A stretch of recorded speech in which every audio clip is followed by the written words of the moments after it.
Hi everyone, আসসালামু আলাইকুম। আপনারা কেমন আছেন? আশা করি অনেক অনেক ভালো আছেন।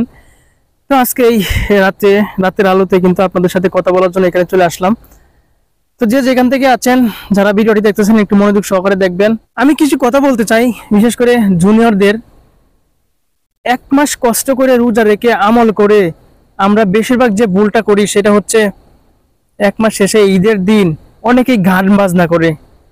আমি ছোটদেরকে বলতেছি, ভাইয়েরা আমার, তোমরা সারা মাস কষ্ট করে রোজা করে আমল করে প্লিজ তোমরা ঈদের দিন অত্যন্ত তোমরা গান বাজনা করিও না। এই যে সারা মাস তোমরা আমল করলা, আমল করে ঈদের দিন আবার গান বাজনা করে দেখো, তাহলে লাভটা কি? আমরা এত কষ্ট করে আমল করলাম, রোজা রাখলাম, এগুলো থেকে অত্যন্ত বিরত থাকবা।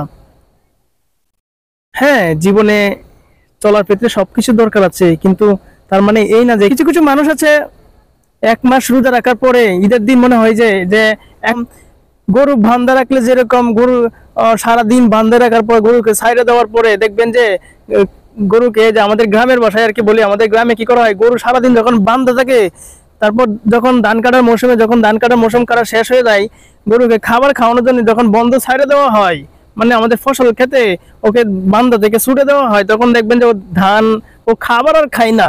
ও খাবার না খেয়ে ও সারা মাঠ ঘুরে বেড়ায়, তখন আর খাবার খায় না। তখন বিষয়টা হচ্ছে এরকম যে আমরা যারা রোজা রাখে সারা মাস আমল করলাম, এই রোজা মাস শেষে কিন্তু ঈদের দিন অনেক জায়গায় বাজারে বাজারে বা বাড়িতে বাড়িতে আমরা কি করি, মাইকিং করে বা বক্স নিয়ে এসে গান বাজনা করি।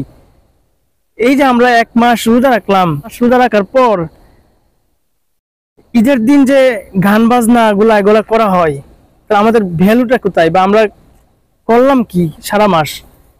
তো এই জায়গাটা থেকে আমরা একটু সবাই খেয়াল থাকবো। আমরা সবাই বিশেষ করে এই ছোট ছোট কথাগুলো জানি, কিন্তু মেমোরিতে স্মরণ করে দেওয়ার জন্য আমি আবারও এই কথাগুলো সবাইকে বলতেছি। হয়তো বলতে পারেন এই বিষয়গুলো সবাই জানে, সবাই যার যার থেকে জায়গাগুলো, ভাই সবাই জানে, জুনিয়ররাও জানে, সিনিয়ররাও জানে।